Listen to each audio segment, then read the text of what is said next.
I think it's starting, it's waving at me. Anyway, good morning and welcome, fellow sovereigns. So now we're at the beginning of February. The year's nearly over. And a little over a month ago, an awful lot of people set their New Year's resolutions. I want to achieve this, I want to have this, I want to earn so much money, I want to lose so much weight, I want to have a partner, I want to get rid of a partner, whatever the aspiration is. So many people keep setting these New Year's resolutions, and statistically over 85% of people by now, by the beginning of February, have failed them and given up on them. So the fact that people have set New Year's resolutions means that there is an aspiration for something else, for something different, for a better body, for better finances, for a better relationship, for a better house, for a better travel, for better hobbies and jobs and all sorts of things. So people are wanting more and more, or different, not wanting less if it's a diet, or less if it's a divorce. So people are wanting different, but for some reason they're not getting it. They're staying in the same old pattern, if you like. No changes happening because the New Year's resolution's failing. So there's always benefits in staying where you don't want to be. Staying in victim mode, shall we say, because if we have excuses for not doing things, then we don't have to step up. And beyond that, beyond the laziness thing, is the fear of failure. If I try something new, I could look silly in the front of everybody else, and I could fail, or I could not achieve whatever it was. And usually the greatest judges or the greatest critics for us is the one sitting on our shoulder, or the one in here going, "You failed, didn't you?" And so we're our own harshest critics. The other thing is that, of course, if we have what we perceive as a limitation, and we like to boast about it, it creates a lot of attention, doesn't it? "Oh, you poor thing, you've got this. Oh, you poor thing, if only my partner would let me, if only this would let me, if only I could, oh, you poor thing." So it creates a lot of drama, creates a lot of attention. But generally, after a while, people tire of the victim thing. I don't want to hear about your whatever, your thing. So if it was a way to set a resolution and actually have it happen, maybe we could try that. So here's 3 simple ways of setting a New Year's resolution. So the first one I heard about a year ago, and I tried it last year, and it worked. Strangely. So it was very simple. All it was one word. What's your word for this year? So I know 11 months, we've only got 11 months to go. We can still set a resolution. And we don't have to have New Year's resolutions. We can have them anytime. We can start a new way of being any day of the week, any month of the year, any minute of the day. So we can start today and set one word. And we could make it for the year. What's the word that you would like to have, or the experience that you would like to have, and along with it will come whatever. So it might be that sense of freedom. It could be peace. It could be a lot of silliness. It could be friendship or companionship or connection. Maybe it's wisdom, learning new things. Maybe it's clarity, because a lot of people don't actually know what they want. I'd like to set my New Year's resolutions, but I don't really know what I'm looking for. So maybe you're looking for clarity about what your resolutions could be. So maybe the word is just clarity. So whatever the word is that comes up, And don't analyze it. Whatever first word comes up, it might be silliness. We could all do with a bit. Whatever the word that comes up, hold on to that one and allow that one to be. And of course, if you like, you could have, say, 2 or 3 subsidiary words. So you might have the main word that might just come to mind immediately could be freedom. And then you might have 2 or 3 others after that. It might be companionship. It might be safety. It might be motivation. Whatever. So, but think firstly of one word. And the first word that comes to mind, the one that jumps into your heart or your mind or your intuition, write it down. Just write the word down somewhere. Piece of paper. Type it up on your screen. Just write the word down and hold on to that for the year. And have it somewhere where you can go back to it. It might be on your fridge. So you don't have to keep repeating, freedom, freedom, freedom every day. But have it somewhere. So I'm suggesting that you write it down, and then maybe in a month's time or 3 months' time or a year's time, you think, oh, what was that word? You can go back to it. You can pick up the piece of paper and go, oh, that's right, I forgot. I was looking for companionship. And reflect on how companionship has gone, or how safety has gone, or how abundance has gone. So write it down now, and then put it somewhere where you can come back to it and just sort of, with a lightness, look back and go, oh, that's right, I was looking for abundance. And man, has it happened? Wow, amazing. So that's one way of setting your New Year's resolutions. Just one word. And it's usually a feeling word. Try it. It's fun. And another one that I heard was from Billy Connolly when I met him the other day. No, I've never met Billy Connolly. But he was interviewed. And what he does the vision board thingy.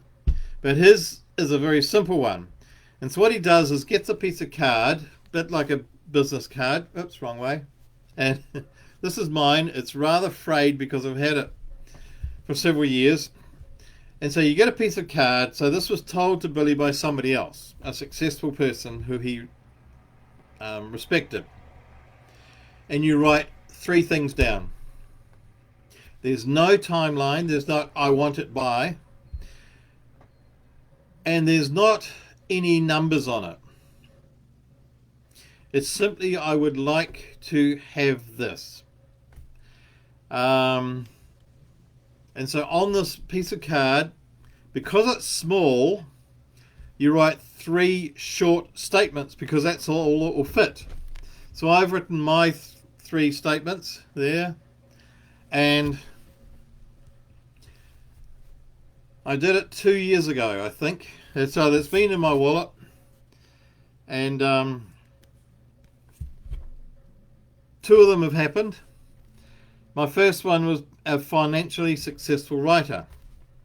So my writing is providing income that I can live on. And then I'm doing some other things as well. So money's going to the savings account.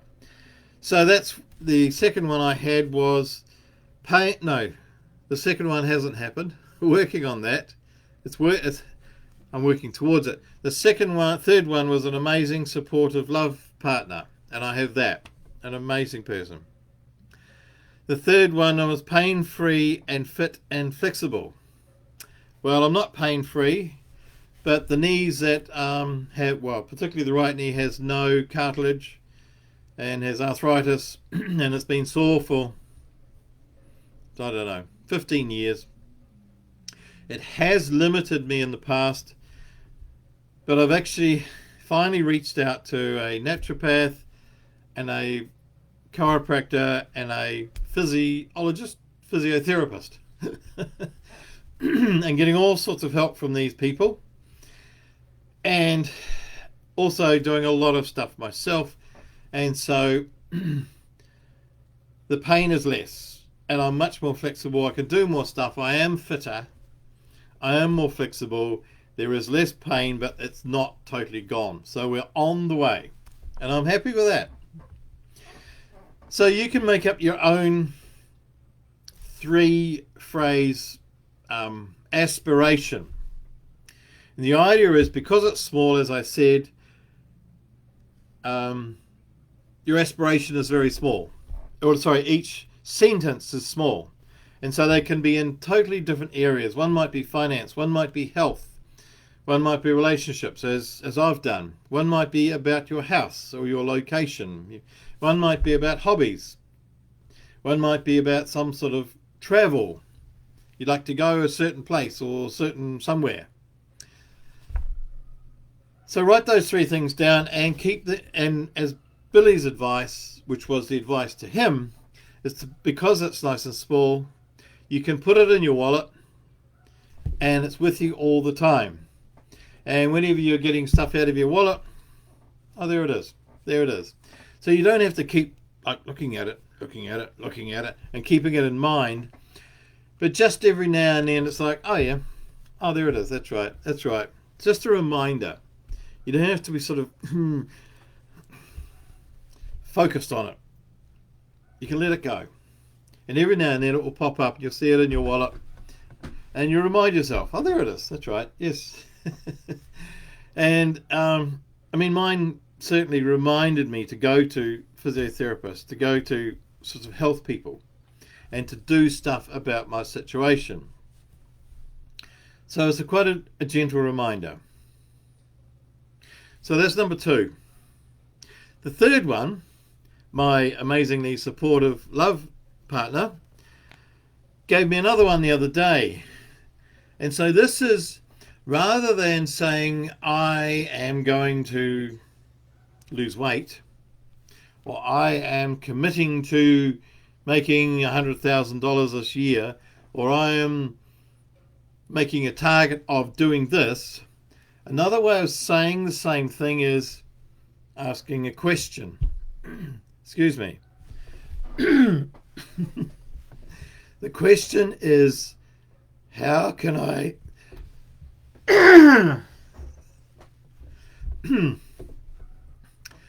clear my throat? So the third one is to have the same goals, but not say, I will do this. What we do is ask a question. How would it feel to have lost 5 kilos in the next 2 months? How would it feel to have taken the risk and gone hang gliding? How would it feel to have submitted my new manuscript to at least 5 publishers? How would it feel to have been accepted by a publisher? How would it feel to have applied for that job, whatever the job is? How would it feel to have phoned X, Y, Z, whatever their name is, and asked them out for a coffee or a meal? Taken the risk. How would it feel to be living in a place of total safety and peace and wonderful neighbours? How would it feel to be running 15 kilometres a week? Is that a lot? I don't know. How would it feel? How would I feel? You don't have to answer it. You simply ask the question. And it might just be one. And that, in effect, is your New Year's resolution. How would it feel to be cycling every second day down to the beach and back again? That's quite specific. How would it feel to have an amazingly supportive, loving group of friends? That's less specific, because however they happen, they happen. So it can be as specific or non-specific as you like. How would it feel to have lost 23 kilos? I don't know. In 2 days. No, 2 months. So those are 3 ways of reframing your New Year's resolutions. And it doesn't have to be a New Year's resolution. It could be a this week's resolution. How would it feel to go to yoga every Friday? How would it feel to get up every morning at 5:30 and do those 5 exercises and then go for a walk in the sunrise? How would it feel? And that might be a week's resolution in a sense. It could be a month, it could be a New Year's one. But it's just another way of doing it. So you could either choose the one word or the Billy Connolly's 3-phrase one on a business card size piece of card. Keep it with you. Or you could choose the question, how would it feel if? So I leave you with those. And I wish you all the peace in the world and all who sail in her.